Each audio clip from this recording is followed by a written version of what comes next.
Hermanos, tenemos palabra profética acerca de nuestra tierra. Palabra profética que tiene un protagonismo especial para con nuestra región, nuestra zona. Argentina, que por mucho tiempo fue una nación muy importante, llegó a ser la séptima nación más sobresaliente de la tierra, fue decayendo, todos lo sabemos. Tengo una sospecha por qué llegamos a ser la séptima nación de la tierra y por qué dejamos de serlo. Cuando Argentina llegó a ser una nación poderosa, habíamos aceptado, si bien nunca fuimos un país evangélico, sí habíamos aceptado principios y practicamos principios que tienen que ver con la palabra del Señor. Y durante varias décadas Argentina fue una nación con valores muy claros y nos transformamos en una nación muy poderosa en la tierra, admirada por el resto de las naciones. En 1910 vino, por ejemplo, el presidente de Francia y él, en su discurso de gratitud, de homenaje a nuestra patria que estaba en el centenario en aquel tiempo, el presidente de Francia dijo que Argentina era una nación tan poderosa, tan importante, que ninguna potencia extranjera iba a poder jamás destruirla. Fíjense el discurso del presidente de Francia en el centenario. Bueno, lejos quedamos de aquellas palabras y Argentina tuvo un retroceso. ¿Por qué? Porque nos fuimos apartando de esos principios bíblicos, de esos principios de la palabra del Señor. Pero en estos últimos años, la palabra de Dios ha venido otra vez sobre nuestra tierra, sobre nuestra patria. Los ojos de Dios nuevamente han venido sobre Argentina. ¿Cuántos piden la bendición de Dios sobre nuestra tierra? Millones de argentinos estamos orando para que Dios bendiga y por eso Dios está mirando otra vez a Argentina con bendición, con ojos de bendición. Cindy Jacob hace 2 años atrás en la ciudad de Córdoba, ella declaró que Argentina nuevamente va a estar entre las 10 naciones más poderosas de la tierra. ¿Cuántos dicen amén?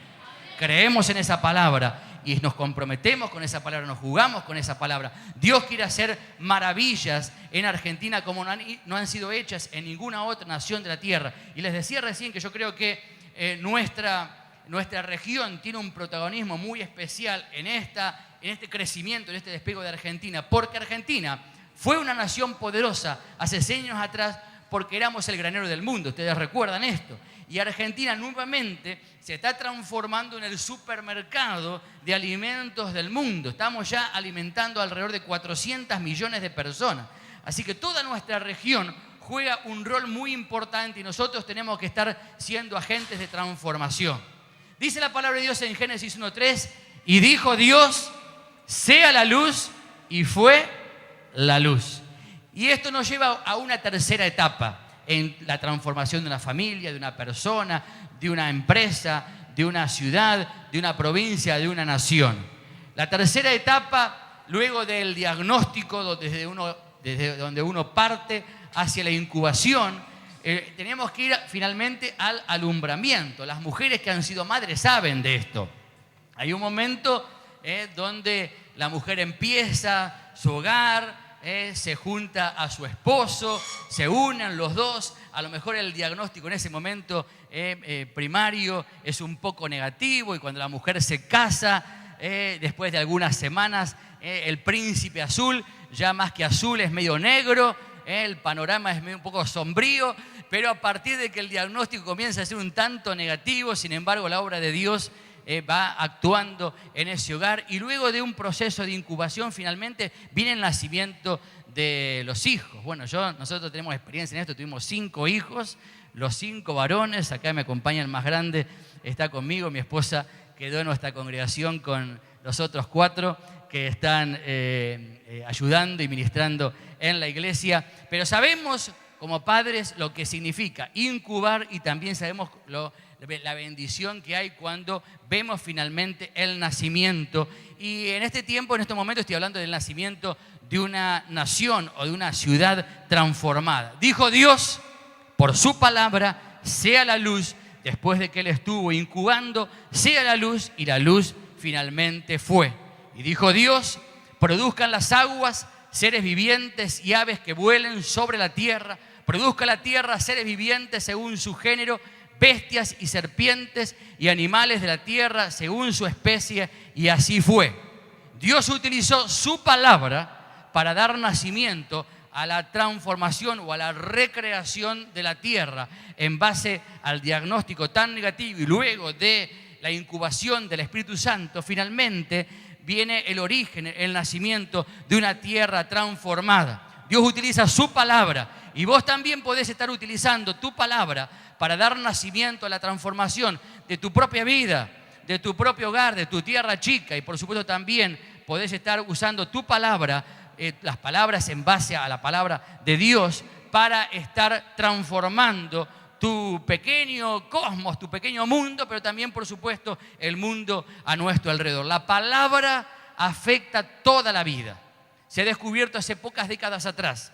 Los neurocirujanos descubrieron que el cerebro tiene, de alguna manera, ciertos sectores para dar órdenes, para tener influencia sobre algunas áreas del cuerpo. Por eso es que alguna persona, cuando tiene un problemita en cierto sector del cerebro, es afectada posiblemente solamente una parte, el habla o el oído o el olfato o los movimientos de una parte del cuerpo. Se descubrió que la palabra, todo el sector del cerebro que maneja el lenguaje, tiene conexiones con el resto del cerebro.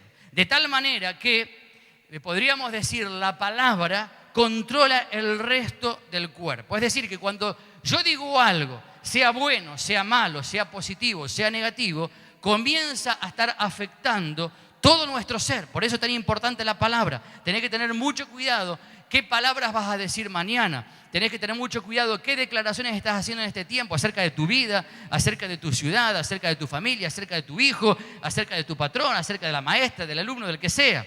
A veces uno dice palabras que le parece que no producen ningún efecto, pero esa palabra, sea buena o sea mala, afecta en primer lugar nuestra propia vida. Todo nuestro ser se contamina, o todo nuestro ser es impulsado por el poder de Dios, por las palabras que cada uno de nosotros. Por eso, como Dios, nosotros también tenemos que aprender a usar la palabra para decir lo que no es como si ya fuese. Esto lo descubrió el apóstol Pablo, y en Romanos lo declara, que Dios llama a las cosas que no son como si fuesen. Y así tenemos que ser cada uno de nosotros. Si la ciudad tiene desorden, tenemos que llamarla a la ciudad ordenada. Si hay vacío de Dios en nuestras escuelas o en una comisaría, uno tiene que estar declarando que la gloria de Dios va a estar entrando a ese lugar. Si hay tinieblas a nuestro alrededor, tenemos que estar encendiendo la luz. ¿Cuántos van a encender la luz? Pues sabés que hace falta una pequeña luz para que las tinieblas de un lugar se estén yendo. La oscuridad no existe. Lo que existe es la luz. Las tinieblas no existen realmente. Es ausencia simplemente de luz. Entonces, hay tinieblas en una ciudad, hay tinieblas en una región, hay tinieblas en un hogar, porque no hay una persona que enciende la luz. Entonces nosotros, a través de la palabra, tenemos que estar encendiendo la luz. Dios, entonces, luego de estar viendo un diagnóstico negativo, luego de estar incubando, Él por su palabra dio origen a toda la creación maravillosa que vemos a nuestro alrededor. Alguno podría pensar, bueno, ya está transformada la tierra, ya las cosas fueron hechas buenas y buenas en gran manera, ya está terminado, pero no, faltaba algo más. Y esto es muy importante en el proceso de transformación. Dios tenía que dar un paso más para que la tierra no vuelva a estar otra vez desordenada, no vuelva a estar otra vez vacía y no vuelva a estar en tinieblas. Génesis 1:26 dice, hagamos al hombre a nuestra imagen, conforme a nuestra semejanza, y señoree en los peces del mar, en las aves de los cielos, en las bestias y en toda la tierra, y en todo animal que se arrastra sobre la tierra. Y creó Dios al hombre a su imagen, a imagen de Dios lo creó, varón y hembra los creó. Y los bendijo Dios y les dijo, fructifiquen, multiplíquense, llenen la tierra, sojúzguenla y señoreen sobre todo. La creación del hombre, tal cual como la vemos relatada en Génesis, es una etapa más en el proceso de transformación. Podríamos decir la cuarta etapa para que la tierra no solamente sea transformada, sino permanezca transformada. Dios creó todo, no solamente bueno. Dice la palabra que Dios creó las cosas buenas y buenas en gran manera, podríamos decir buenísimas.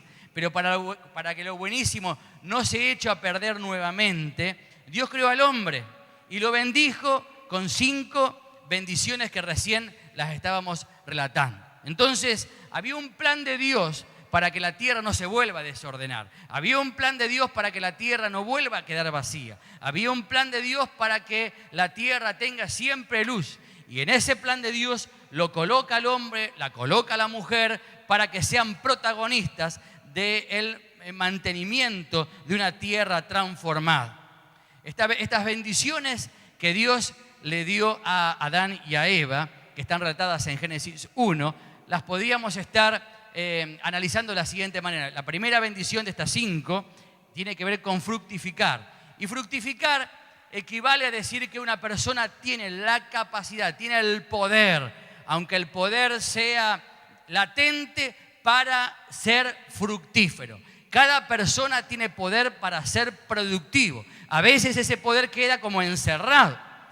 Hace un tiempo atrás escuché un testimonio o un relato de unas semillas que encontraron en la zona del Mar Muerto. Ustedes habrán escuchado alguna vez allí en la zona de Israel que es muy árida, no llueve casi nunca, y algunas cuevas, algunas cavernas, mucho tiempo atrás escondieron determinados artefactos. Por ejemplo, encontraron los rollos del Mar Muerto. ¿Habrás escuchado alguna vez eso?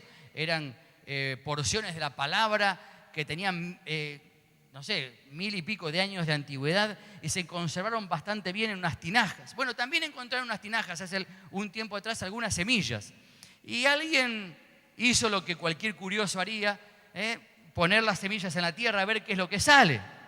Y cuando surgió, comenzaron a investigar qué planta había nacido y recorrieron las páginas de los libros de biología para ver qué planta era esa, porque la veían un poco rara, y se llegó a la conclusión de que esa planta no existía más. Se había extinguido quién sabe cuántos años. Sin embargo, esa semilla había conservado el poder de la vida en su interior. No había sido sembrada, por eso se había extinguido, pero mantenía ahí el poder para producir. Así sucede algunas veces con nosotros. El diablo nos encierra dentro de una tinaja, nos mete ahí en una cueva, no hay humedad suficiente del Espíritu Santo, no hay buena tierra para estar sembrando la semilla y no pasa nada, pero el hombre, la mujer tiene poder para hacer riquezas en su interior. Cada uno puede levantar su mano del cielo y diga: yo tengo poder para ser una persona fructífera. Y fructífera tiene que ver con producción y mucha producción. Entonces no permitas que el diablo te encierre y que quedes ahí en una zona árida, desértica toda tu vida. Hay que esa semilla sacarla, llevarla para que el río de Dios la esté regando, estar plantando esa semilla en buena tierra para que seamos productivos.